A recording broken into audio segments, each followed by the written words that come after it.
நான் இதே மாதிரி கலசா முடி வெட்டணும்னு நினச்சி போய் குந்தி இடந்தாங்க. எம்ஆர்ஐ. எம்ஆர்ஐக்கு மீனிங் கேட்டால் சத்தியமாக தெரியாங்க எனக்கு.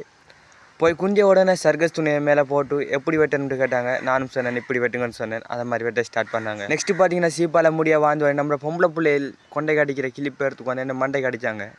நெக்ஸ்ட்டு பாபர் கேட்டார் முடியை குறைக்கிறான்ட்டார். நான் சொன்னேன் பெஸ்ட்டு வெட்டுங்க பிறகு குறைக்கிறத பாப்போம்னு சொன்னேன்.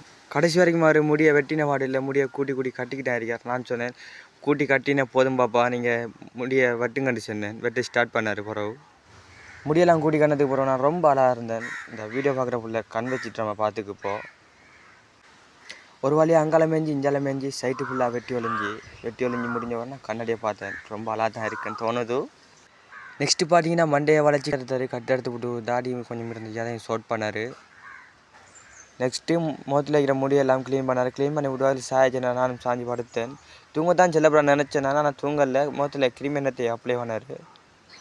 நெக்ஸ்ட்டு பார்த்தீங்கன்னா முடியல் எண்ணத்தை அடித்த ரஜினிகாந்திர முடி மாதிரி இருந்த முடி ஷாருக் காண்ட முடி மாதிரி ஆச்சு.